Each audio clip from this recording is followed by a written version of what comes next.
আসসালামু আলাইকুম বন্ধুরা, কেমন আছেন সবাই? আশা করি সবাই ভালো আছেন। তো বন্ধুরা, আমি তুহিন বরাবর নিয়ে আসলাম আরও একটি নতুন ভিডিওতে।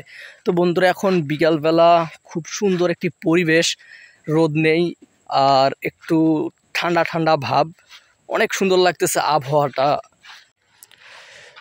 তো আপনারা দেখেন যে দেখেন এই যে গাছগুলোর ওদিক দেখা যাচ্ছে যে হালকা হালকা শীত পড়তেছে। আপনারা দেখেন, ক্যামেরায় দেখা যাচ্ছে এখন থেকেই শীত পড়তেছে আমাদের এই উত্তরবঙ্গে, আর ঠান্ডা ঠান্ডা ভাব। আর হচ্ছে রাত্রিবেলায় অর্থাৎ শেষ রাতে এমন শীত পড়ে। তো বন্ধুরা, এখন বাংলাদেশে চলতেছে হেমন্তকাল, আর হেমন্তকালের পরে আসে শীতকাল।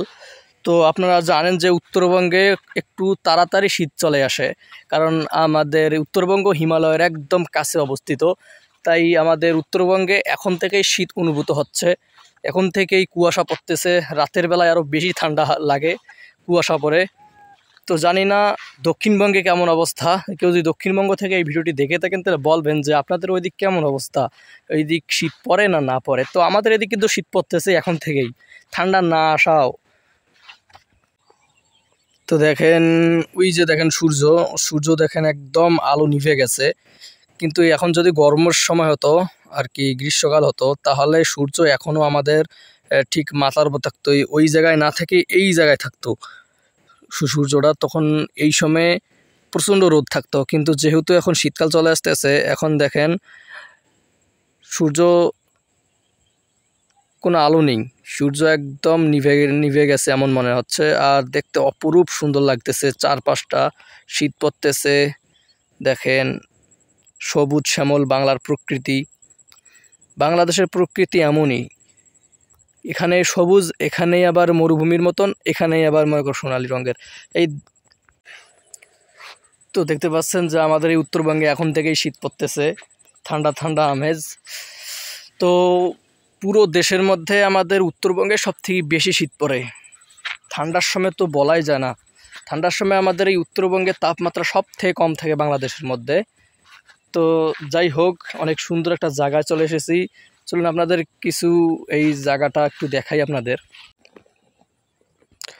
এর আগে এসেছিলাম, দেখেছিলাম যে অনেক অতিথি পাখির আনাগোনা ছিল, কিন্তু আজ এসে দেখি কোনো অতিথি পাখি নেই আশেপাশে। কেন জানি অতিথি পাখি নেই, আমার মনে হয় ধান গাছ বড় হয়েছে তাই অতিথি পাখি দেখা যাচ্ছে না।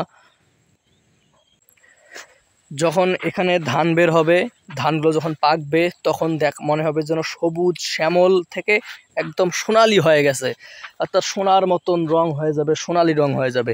যখন আবার ধানগুলো কাটবে, তখন আবার মরুভূমির মতন হয়ে যাবে।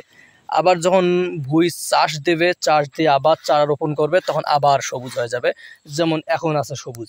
তো আমাদের বাংলাদেশের প্রকৃতি এমনই অপরূপ সৌন্দর্য, বৈচিত্র্যময় সৌন্দর্য বাংলাদেশ আমাদের।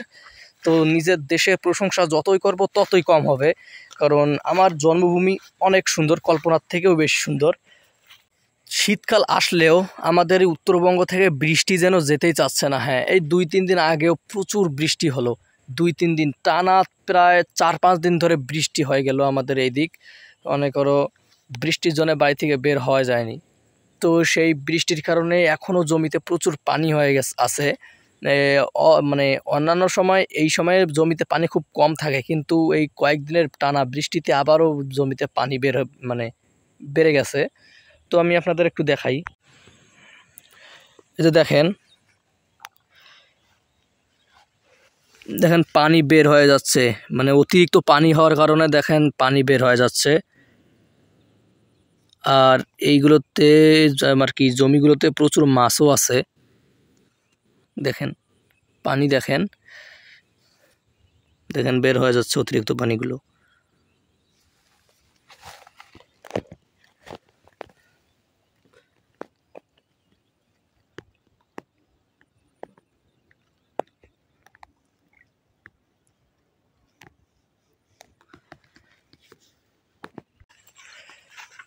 তো বন্ধুরা, অনেকক্ষণ হয়েছে বাড়ি থেকে বের হয়েছি, এখন বাসায় যেতে হবে। তো আজকের ভিডিও এখানেই।